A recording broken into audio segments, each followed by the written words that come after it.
रमैनी 69। ऐसा योग न देखा भाई, भूला फिरे लिए गफिलाई। महादेव को पंथ चलावे, ऐसो बड़ो महंत कहावे। हाट बजारे लावे तारी, कच्चा सिद्ध माया प्यारी। कब दत्ते मावासी तोरी, कब सुखदेव तोपची जोरी। नारद कब बंदूक चलाया, व्यास देव कब बम बजाया। करें लड़ाई मत के मंदा, ई अतीत की तरकस बंदा। भय विरक्त लोभ मन ठाना, सोना पहिर लजावे बाना। घोरा घोरी कीन बटोरा, गांव पाए जस चले करोरा। सुंदरी न सोहे सनकादिक के साथ, कभुक दाग लगावे कारी हाड़ी हाथ। सदगुरु कबीर अपनी बातों को कहने में बहुत निपुण हैं, सशक्त हैं। उनकी भाषा सशक्त है, भाव सशक्त है। हठ योगियों गोरखपंथियों को देख करके कबीर साहब के मन में बारंबार क्षोभ होता था।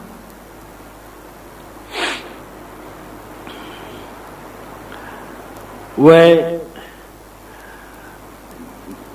बारंबार गोरखपंथियों को देख करके उनसे पूछते थे, तर्क करते थे, सुझाव देते थे। उस समय इन लोगों का बड़ा प्रचार था। साहब कहते हैं, अरे भाई, मैंने ऐसा नहीं जोग देखा कि सिद्ध हो जाने के बाद भी असावधान होकर के भूला फिरे। ऐसा योग न देखा भाई, भूला फिरे लिए गफिलाई। कहते हैं कि हम सिद्ध हैं और सिद्ध के बाद असावधानी में पड़े भूले भूले फिरते हैं। ऐसा भी कोई योग होता है? योग की पूर्णता का तो अभिप्राय कृतकृत्यता। जो जाना था जान लिया, जो जानना था जान लिया, करना था कर लिया, पाना था पा गया, होना था हो गया। तृप्त काम, आत्म काम, पूर्ण काम, निष्काम दशा सिद्ध की है। सिद्ध हैं, कहते हैं हम सिद्ध हैं, योगारूढ़ हैं और असावधानी का काम करते हैं, भूल का काम करते हैं, माया की चेष्टा में रात दिन पड़े रहते हैं। तो कौन ऐसा योग है इनका?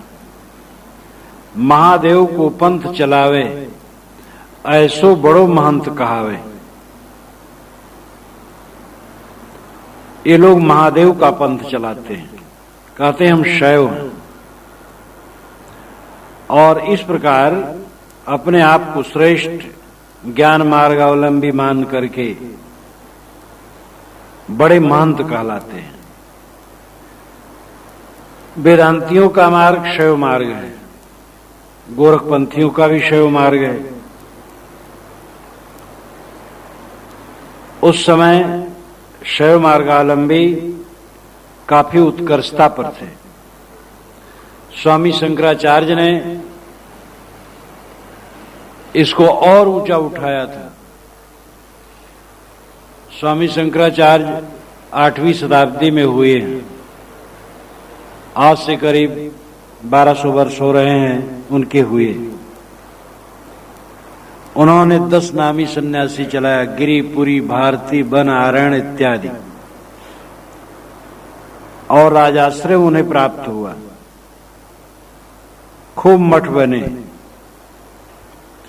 और उनके अवशेष ऐसे भी आज भी हैं कि गिरि जी हैं, महंत जी, पुरी जी हैं, बिल्डिंग बनी है, सुंदरी पत्नी है उनके पास, बाल बच्चे, घोड़ा हाथी पर चलते हैं और सब कुछ करते हैं जो संसारी करते, उससे ज्यादा बढ़कर।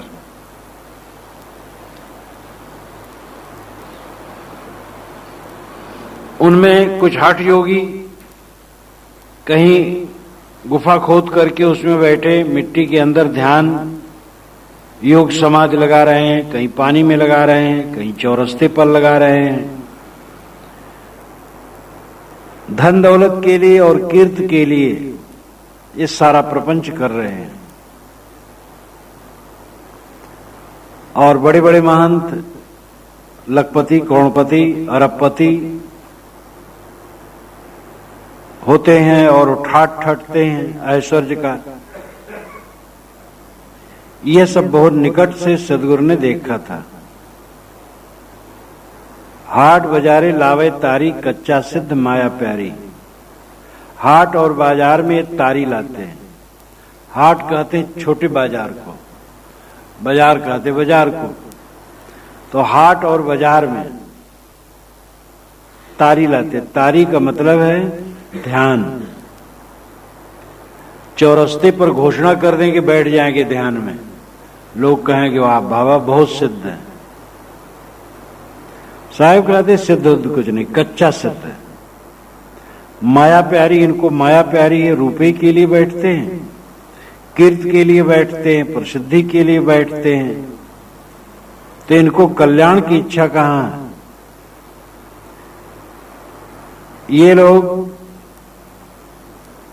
कुंभ मेलों में जब आते थे, रहते थे,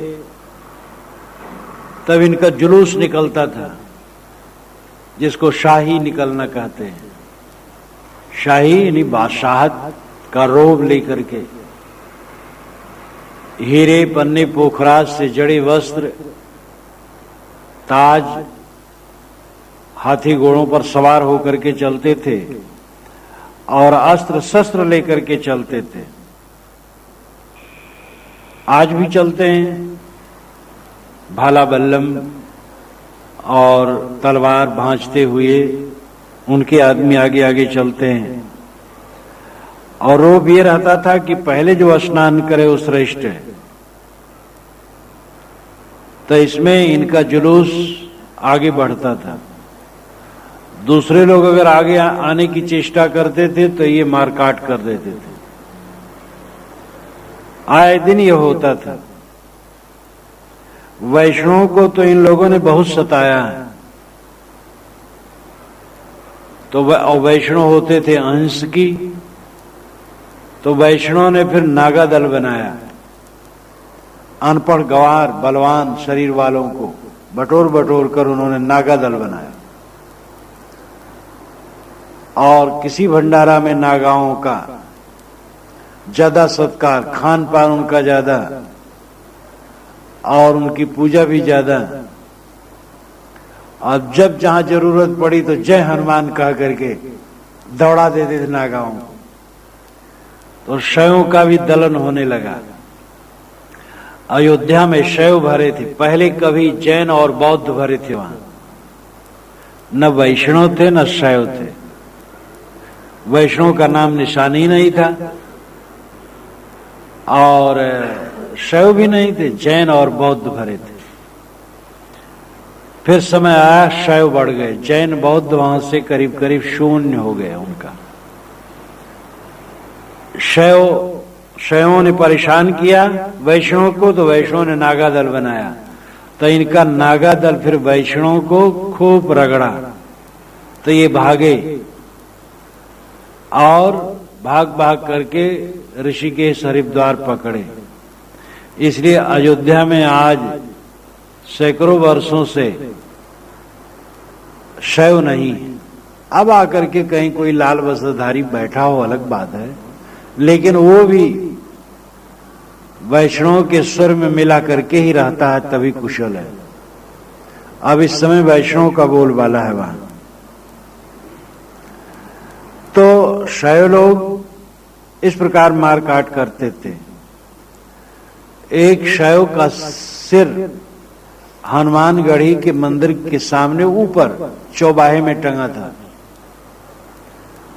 और एक प्रतीक के रूप में टंगा था कि इन लोगों ने हमें बड़ा कष्ट दिया है, इनका सर यहां टांगे रहो।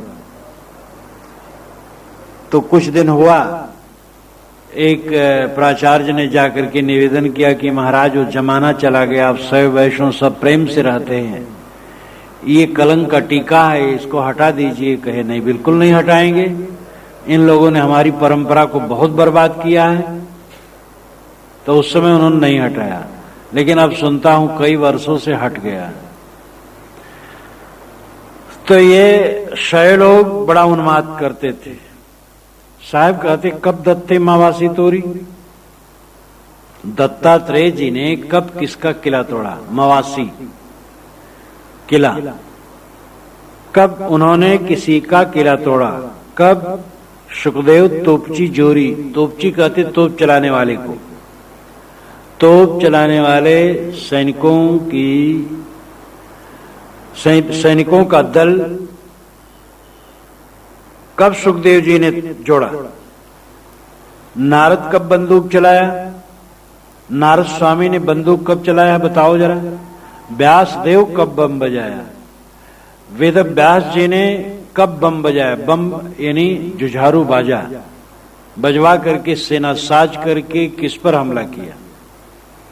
जिसको तुम अपना आदर्श मानते हो, दत्तात्रेय हैं, सुखदेव हैं, नारद हैं, वेदव्यास हैं, और भी ऐसे लोग हैं, सनकादि। तो इनको बताओ कि कौन इनमें ऐसा हुआ है जिसने बंदूक चलाई हो, सेना साजी हो, भाला बल्लम चलाया हो, तलवार चलाई हो। ये लोग तो विरक्त थे, साधन संपन्न थे, जीव मात्र के प्रति करुणा बताते थे, वैराग से निष्काम भाव से रहते थे, फकीर रूप में रहते थे।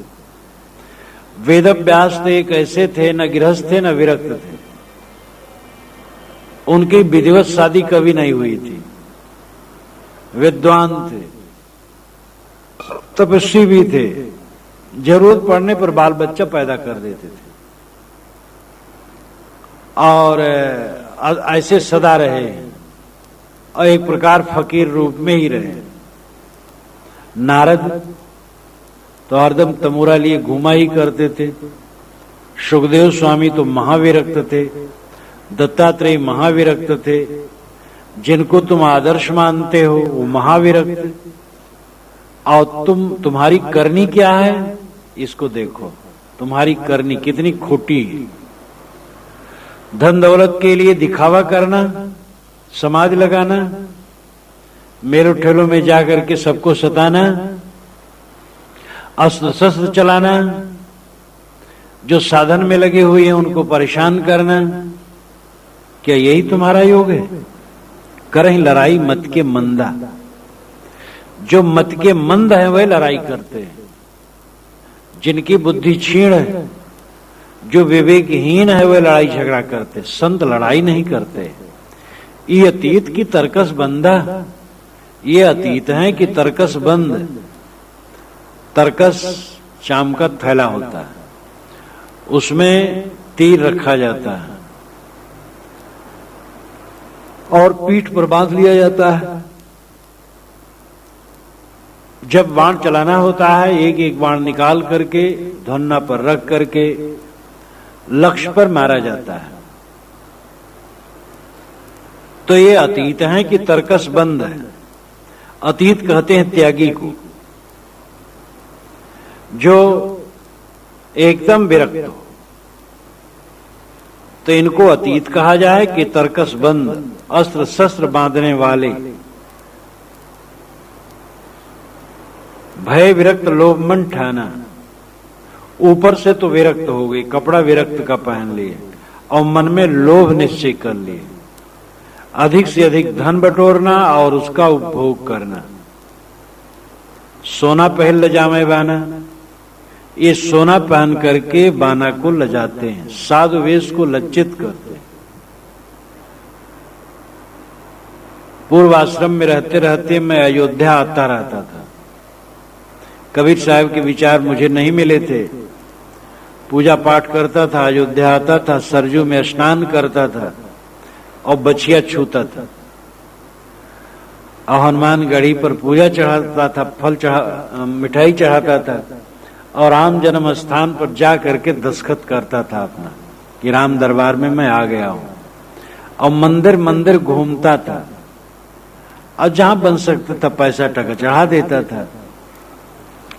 उस समय मैं देखा हूं, ऐसे महात्मा को देखा हूं कि जो अपने शरीर में कम से कम 2 किलो आभूषण पहने होंगे और लंगोटी पहने थे, सारा शरीर निर्वस्त्र और 2 किलो वजन उनका आभूषण रहता था। ये अपने आंखों से देखा हो। और कैसे कैसे भड़ंग, विचित्र विचित्र। तो साहब कहते सोना पहन ले जावे बाना, सोना पहन करके साधु वेश को लज्जित करते। घोड़ा घोड़ी कीन बटोरा, गांव पाए जस चले करोरा। घोड़ा घोड़ी बटोर ली और गांव पा गए, जागीर पा गए रजवाड़ों से और करोड़ी बन करके चले, करोड़पति। ये इनका ठाट। सुंदरी न सोहे सनकादिक के साथ, कभों दाग लगावे कारी हाड़ी हाथ। सनकादिकों के साथ सुंदरी नहीं सोती है। कितना कथन उनका कितना मार्मिक है। थोड़ी पंक्तियां हैं, 7 चौपाइयां, 8 चौपाइयां और 1 साखी, लेकिन कितनी चुभती हुई बात है, कितनी आलंकारिक है। काव्यमय भाषा तो क्या पूछना। घोड़ा घोड़ी बटोर लिए, गांव पा गए, करोड़पति होकर के चले, मारे अहंकार के। कहां संत दशा और कहां ये दशा। क्या सनकादिकों के साथ सुंदरी शोभा देती है? सनकादिक का अर्थ होता है सनक, सनंदन, सनातन, सनत कुमार, 4 भाई, विरक्त, परम विरक्त। इसका लाक्षणिक अर्थ है कि परम विरक्तों के साथ में क्या सुंदरी शोभा देती है? सुंदरी से अभिप्राय एक लाक्षणिक माना जा सकता है कि ये सब जो ऊपर का ऐश्वर्य है ये माया है। ये विरक्तों को माया नहीं शोभती है इस ढंग का। सुंदरी से अभिप्राय सुंदरी स्त्री। ऐसे भी महात्मा होते हैं जो पुरा काल में रहे और आज भी हैं। महंत हैं तो महंतनी हैं, गुरु हैं तो गुरुआइन हैं, महात्मा हैं तो उनकी महात्मा की पत्नी भी हैं। कई बार तो हमारे साधुओं से ऐसे महात्मा पूछते हैं आपके कितने बच्चे हैं? तो ये कहते भाई हम लोग तो विरक्त हैं। तो कई विरक्त तो हम भी हैं, 3 बच्चे हैं हमारे। तो ऐसे ऐसे विरक्त हैं। कहते हैं कि ये हाथी किसका है? कहे त्यागी जी महाराज का है। कि झगड़ा कौन कर रहा है? कहे मौनी बाबा। तो इस प्रकार कहे कि ये बच्चे किसके खेल रहे हैं? कहे ब्रह्मचारी जी महाराज के। काशी में एक ब्रह्मचारी जी महाराज जिसके 8 बच्चे थे, बाल ब्रह्मचारी अपने लिखते थे, बाल ब्रह्मचारी, और बड़े सन की टाइप के कुछ लिखते रहते थे और पुस्तक छापते रहते थे। उनके एक छोटा सा प्रेस था गांव से, शहर से बाहर, और वहीं अपना काम करें और छाप छुप लें। अपने को बाल ब्रह्मचारी लिखते थे और 8 बच्चे थे। तो सुंदरी न सोहे सनकादिक के साथ। साहब कहते त्यागियों के साथ में स्त्री नहीं सोती। कभों दाग लगावे कारी हाड़ी हाथ। कारी हाड़ी हाथ में लेकर के चलोगे तो कभी दाग लग जाएगा। ये कितना सुंदर उदाहरण है। कारी हाड़ी हाथ हाथ में लेके चलो तो दाग तो लगेगा ही। जो स्त्री को साथ में रखेगा उसकी साधना क्या होगी? आज भी ऐसे स्वामी लोग हैं। अब आजकल तो जैसे दुकानदार लोग हैं, सुंदर लड़कियां रखते हैं दुकान पर सामान बेचने के लिए। कई ऐसे दुकानदार रखते हैं। अब वहां नवयुवक लोग ज्यादा आते हैं। खरीदते हैं, नवजुवकों को कुछ मिलता थोड़ा है, लेकिन मन का जो मन की गिरावट है, वह किसी सुंदरी लड़की से बात करेंगे, विनोद करेंगे, कुछ दिन बैठे रहेंगे, देखते रहेंगे, सौदा खरीदेंगे, इसी में उनको आनंद आता है। तो लोग लड़कियां दुकानों पर रख रहे हैं। कई महात्मा लोग प्रवक्ता लड़कियां रख रहे हैं। जहां विरक्त संत हैं और विरक्त मठ है, वहां पर साधुनियां होना, स्त्रियां होना कितना अपराध है। कहां संतों ने बताया है कि स्त्री का चित्र भी न देखे पुरुष जो साधु। जहां साधुओं का मठ है, विरक्तों का, पुरुषों का मठ है, विरक्त पुरुषों का, वहां 5 वर्ष की लड़की और 90 वर्ष की बुढ़िया भी नहीं होनी चाहिए। और अगर कहीं साधिकाएं हैं, साधुनियां हैं, उनका मठ है, तो वहां भी 5 वर्ष का लड़का और 90 वर्ष का बूढ़ा भी नहीं होना चाहिए। वह अपने कदमों पर स्वयं खड़ी हो, स्वयं अपना सिपाही और अपना रक्षक रहे। और पुरुष, कितने महंत लोग सोचते हैं कि स्त्री दासी रहेगी, साधुनी रहेगी तो काम खूब करेगी। ये तो है, स्त्रियां सेवा परायण होती हैं, चौका बर्तन, घर कोठार सब प्रबंध, लेकिन तो यही सब कराने का है तो फिर घर गृहस्थी बसाना चाहिए। ये विरक्त कहलाने वालों का जो कर्म है, ये बहुत खोटा है। इसलिए साहब कहते हैं कि विरक्त साधुओं के साथ में स्त्री शोभा नहीं देती, और दाग तो उसे लगेगा ही, चाहे वो अपना मन उसका शुद्ध हो, लेकिन लोक दृष्टि तो बुरी होगी। और फिर संगत में रहते रहते विकारग्रस्त भी होगा, कोई भ्रष्टता बहुत भी बढ़ जाएगी। ये भी सच है कि ऐसे भी संत हो सकते हैं कि जिनकी शिष्या है, साथ में है, लेकिन वह काफी मजबूत और दृढ़ है, वैरागवान है, और वो शिष्या भी ठीक है। अपवाद मैं नहीं मानता हूं कि अपवाद नहीं है, ऐसे शूरवीर हो सकते हैं, लेकिन ये नियम नहीं होना चाहिए, उनको भी ये नहीं करना चाहिए। जो ऐसे पक्के मन के हैं उनको भी ये नहीं करना चाहिए, क्योंकि आदर्श तो खराब हो गए, विश्वास क्या हो। इसलिए साधिकाएं जो जहां हैं, या तो अपने घर में रहे, और या तो साधिकाओं का अलग मठ हो, और वे बिल्कुल स्वतंत्र हो पुरुषों से, न गृहस्थ पुरुष का उसमें कोई संबंध हो, न विरक्त पुरुषों का, व्यवहार में अपने आप स्वतंत्र हो। ऐसा साधिकाओं का मठ होना चाहिए। और पुरुष साधुओं का मठ हो जहां स्त्री नाम की कोई चीज न हो, तब दोनों अपने अपने मार्ग से रह सकते हैं। आग और घी इकट्ठा करके सोचे कि घी न पिघले, यह संभव है। सामान्य मनुष्य का मन स्वाभाविक बिना कोई संबंध के असावधानी की अवस्था में उसका मन मलिन हो जाता है, गलत बात सोचकर। और जहां विरोधी आलंबन होगा वहां उसका मन कितना गिर सकता है। स्त्री के लिए पुरुष और पुरुष के लिए स्त्री विरोधी आलंबन है, इसलिए दोनों से सावधान। यद्यपि नारी पुरुष दो त्यागी, तदपि रक्षिए जिम तृण आगी। स्त्री पुरुष दोनों त्यागी हैं। गृहस्थों को भी चाहिए, गृहस्थी मार्ग में जो रहते हुए साधना करना चाहते हैं, अब वे अपनी पत्नी के साथ एकांत कमरे में बैठेंगे, रहेंगे, लेटेंगे, एकांत लोकांत अपनी पत्नी से मिलेंगे, आलिंगन करेंगे, तो क्या बचे रह पाएंगे? गृहस्थ को भी अगर ब्रह्मचर्य पालन करना है तो अलग कमरे में रहें, एकांत लोकांत में पत्नी से न मिले, और अपने मन को खड़ा करके परहेजगारी से रहें। ज्ञान काम नहीं करता है बिना परहेजगारी के। हजार ज्ञान की युक्तियां संयम के बिना, परहेज के बिना, कुसंग त्याग के बिना आदमी को डुबा देगा।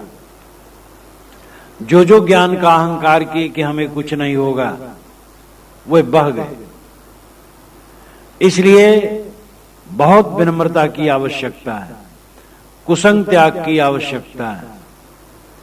कुसंग त्याग करके शुद्ध संग में कमजोर साधक भी बलवान बना रह सकता है, और कुसंग करके बलवान साधक भी पतित हो सकता है।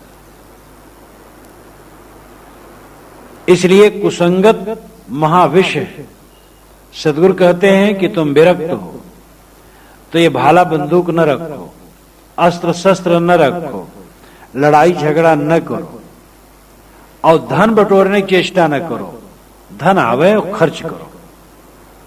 जहां धन इकट्ठा होता खर्च नहीं होता है, वो धन पाप करता है। धन आए, धन बुरी चीज नहीं है। धन से बड़ा बड़ा कल्याण का काम होता है।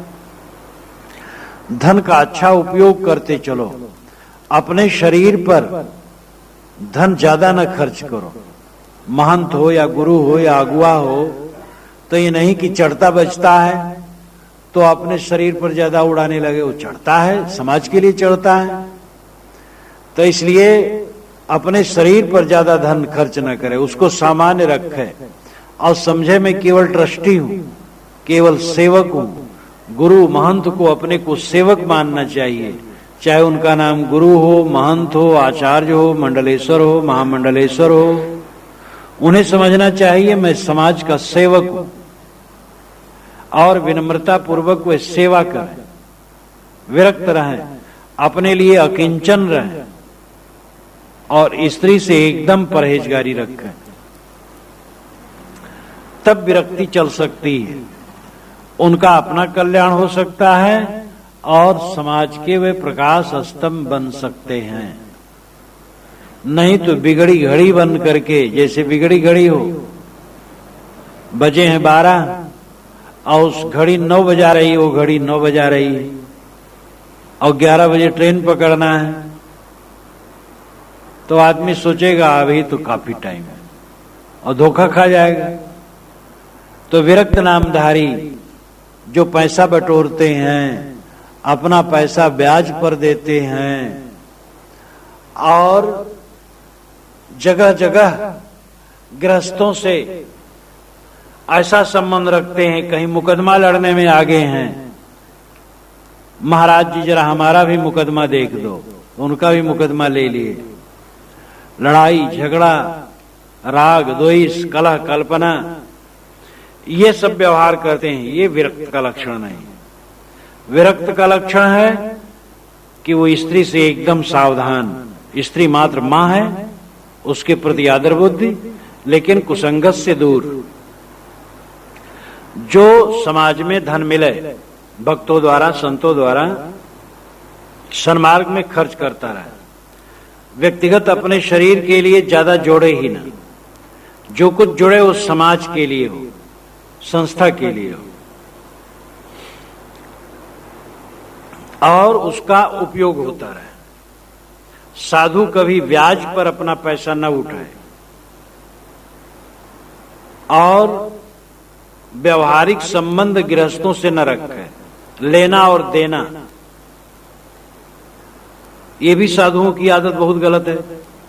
ये खर्च कम है, किसी भगत से उठा लाओ ना, ये साधुओं का काम नहीं है।